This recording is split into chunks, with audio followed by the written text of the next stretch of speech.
America के राष्ट्रपति Donald Trump ने ईरान के खिलाफ सख्त रुख अपनाते हुए मिडिल ईस्ट में बड़े पैमाने पर सैन्य जमावड़ा किया है।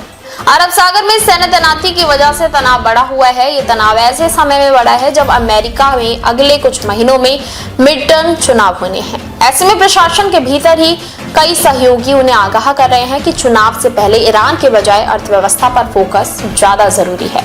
व्हाइट हाउस के एक वरिष्ठ अधिकारी ने कहा कि ट्रंप की कड़ी बयानबाजी के बावजूद ईरान पर हमले को लेकर प्रशासन में एकजुट समर्थन नहीं है। अधिकारी ने नाम न छापने की शर्त पर कहा, हमें ऐसे संदेश से बचना होगा जो मतदाताओं को ये लगे कि सरकार भटक गई है, जबकि वो महंगाई और रोजमर्रा के खर्च को लेकर चिंतित है।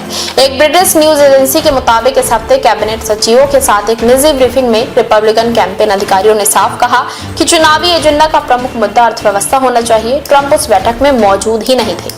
रिपब्लिकन एडवाइजर ने कहा, लंबा खींचने वाला संघर्ष ट्रंप और पार्टी दोनों के लिए राजनीतिक खतरा बन सकता है।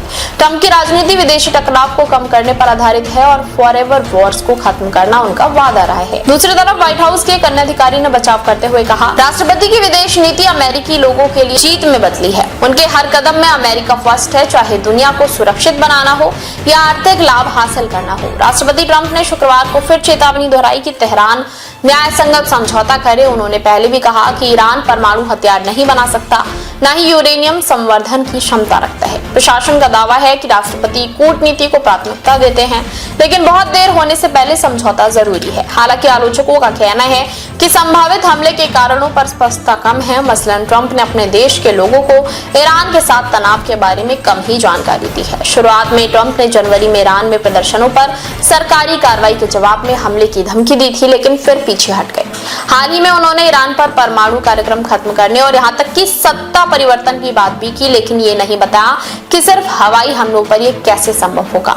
एक न्यूज एजेंसी की रिपोर्ट की माने तो सर्वे बताते हैं कि 2024 में अमेरिका फर्स्ट और महंगाई घटाने के बावजूद उसके बाद वो वादे के साथ दोबारा चुने गए थे। ट्रंप अब भी ऊंची कीमतों को काबू में लाने के मोर्चे पर मतदाताओं को पूरी तरह आश्वस्त नहीं कर पाए हैं। इतिहास बताता है कि मिड टर्म चुनावों में विदेश नीति कम ही निर्णायक मुद्दा बनती है। लेकिन अगर बड़े पैमानों पर विमान वाहक पोत और युद्धक विमान तैनात करने के बाद कार्रवाई नहीं होती तो अंतर्राष्ट्रीय स्तर पर अमेरिका के कमजोर दिखने का जोखिम है।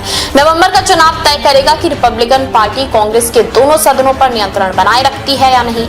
एक या दोनों सदनों विपक्षी डेमोक्रेट्स के साथ होने वाले ट्रंप के बाकी कार्यकाल के लिए चुनौतियां बढ़ा सकते हैं। फिलहाल व्हाइट हाउस के भीतर बहस यही है कि जंग का जोखिम उठाया जाए या घरेलू अर्थव्यवस्था पर पूरा ध्यान रखा जाए। देश विदेश की तमाम बड़ी खबरों के लिए देखते रहें किनी टाइम्स। वीडियो को लाइक करें, चैनल को सब्सक्राइब करना ना भूलें।